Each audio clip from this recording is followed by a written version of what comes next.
During the Great Depression, when there was no work in cities and towns, many Australians turned to fur trapping to make a living. Now in Tasmania, the controversial fur trade has been revived in an effort to control the growing number of wild possums. It sparked renewed interest in a unique part of the state's heritage, and that's the mountain huts, where the hunters and trappers worked during the winter. Martin Cudahy reports from the highlands of Tasmania.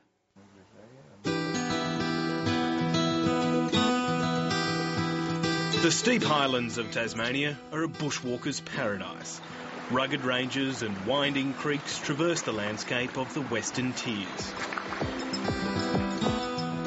But these men aren't out here to take in the scenery. They want to preserve a unique slice of Tasmanian history.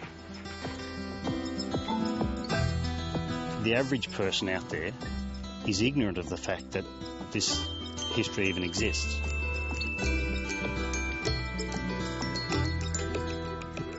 These are quite important buildings.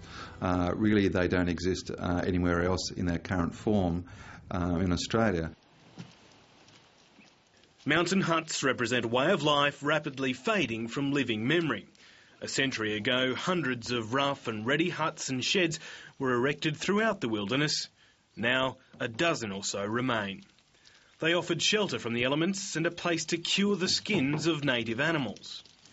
Oh, geez, that's a beautiful fur. Make it not be nice in a rug, that fella. Basil Steers was one of the last trappers. He spent almost every winter of his adult life in the highlands, snaring possums and wallabies. Sometimes his son Philip would go with him. Do you ever think you'd like to take up trapping like your dad? Not full time. There you go, Phil. How does that look? Today, for the first time since he was a boy, Phil Steers returned to one of the huts his father built on the February Plain. Yeah, this end really strikes you, because that, it's what it was. The netting wasn't there. We didn't worry about the birds to start with, but bloody hell, yeah. To come back and to see the hut built is, it's pretty special. They have done a terrific job. Phil Steers remembers helping his father build the crude structures. Sometimes it would only take a weekend. They were very important, but they didn't have to be Taj Mahal. And they're not. And they're not, no, as you can see. The team that's helping to protect these buildings is the Mountain Huts Preservation Society. It was formed when they started to fall down to conserve the remains and preserve this part of Australia's history. Many people, including governments and government agencies, have kind of pushed it into the background and not given it what it was due, I believe. The man who started the Preservation Society is traditions historian Simon Cubit. The value of these buildings is that they are quite a unique response to our Tasmanian climate, and in many ways I would argue they're more important in a heritage sense than Georgian sandstone buildings. 8 huts have been nominated for heritage listing, but none of them have been assessed, and it's not a priority. Some of the huts that have been nominated for more than a decade. Is that good enough? No, far from it. A lot of the protected structures are 150-year-old sandstone buildings and stately homes, but the head of the Heritage Council, Michael Lynch, insists there's no preferencing. I don't know that it's a matter of the huts being more important or less important than sandstone buildings. I think that they are important in their own right. Most of them are on public land. Some are in the World Heritage Area and come under the jurisdiction of the Parks and Wildlife Service. But Michael Lynch insists the real reason they aren't on the register is a lack of money and time. At the level of resourcing that we've got here now, it would take us somewhere between 40 and 50 years to assess all of those places in the backlog.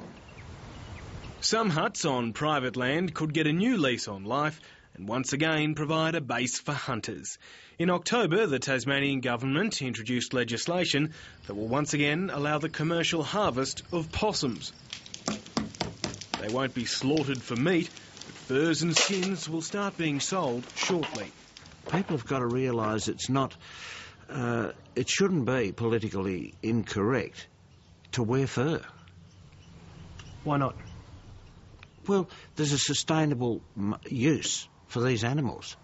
And as I said, if you're leaving them on the ground to rot, they're not doing anyone any good. Right, good luck. The head of Tasmania's Field and Game Association is Peter Darke. He believes the numbers need to be controlled. They do damage to trees. Look, there's a limit on the number of all wildlife, and there's a food chain, really, and this fits into it.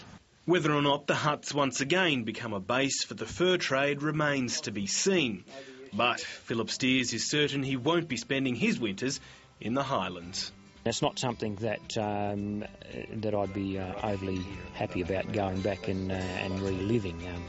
We had it pretty tough, not as tough as a lot of other people, but it's certainly a lot harsher than what I've become accustomed to. Martin Cudahy reporting.